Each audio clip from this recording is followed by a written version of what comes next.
Bien chers amis de Café Évangile, si quelqu'un veut marcher à ma suite, qu'il renonce à lui-même, qu'il prenne sa croix et qu'il me suive. Car celui qui veut sauver sa vie la perdra, mais celui qui perdra sa vie à cause de moi de l'Évangile la sauvera. Quel avantage en effet un homme a-t-il à gagner le monde entier si c'est au prix de sa vie? Mes chers amis, nous sommes au vendredi de la 6e semaine du temps ordinaire.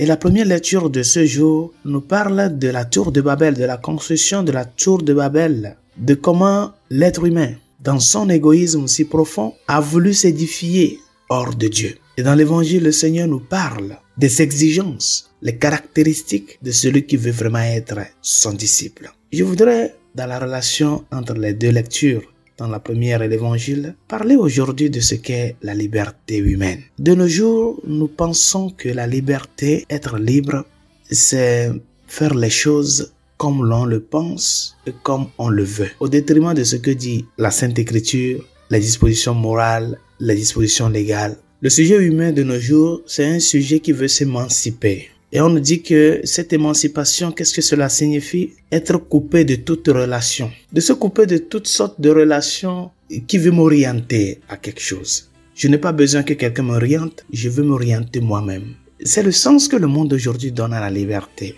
Se réaliser soi-même, définir de par soi-même ce qui est bien, ce qui est mal, construire la vie d'une façon unilatérale, sans penser s'il y a quelqu'un, s'il y a une norme ou pas.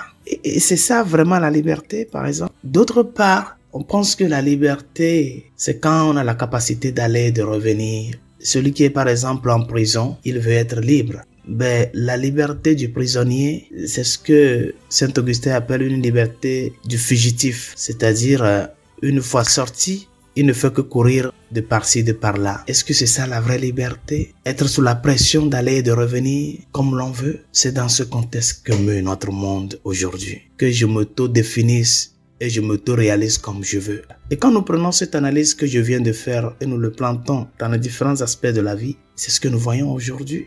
L'époux qui veut être libre, je ne veux rien savoir de l'épouse. L'épouse qui veut être libre, les enfants qui veulent être libres. L'employé ne veut pas que l'employeur lui donne des ordres, et ainsi de suite. Chers amis, le Seigneur dans l'évangile de ce jour vient nous montrer que la vraie liberté est celle qui est en rapport avec des liens. C'est-à-dire avoir la capacité de pouvoir se relationner. Et de cette relation, pouvoir faire sortir une autre œuvre d'art plus belle que ce qui était avant. Est libre celui qui est capable de se relationner. Celui qui est capable de se laisser guider. Celui qui est capable de pouvoir laisser Dieu faire amitié avec lui. De pouvoir laisser Dieu prendre le devant de sa vie.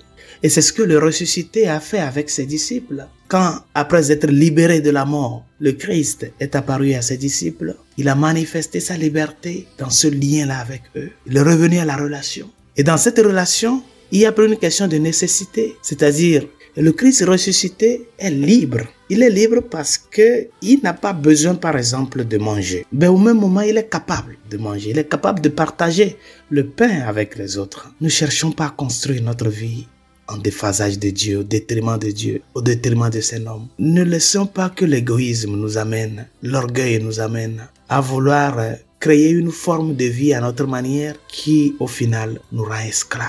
Apprenez ceci, chers amis.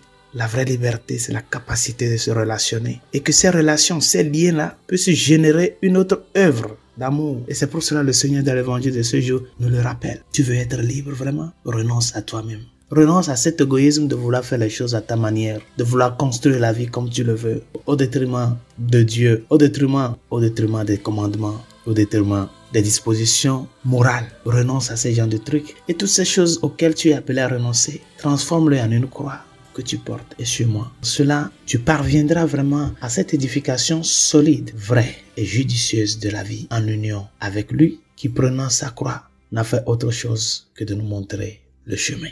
Bonne journée. Dieu vous bénisse.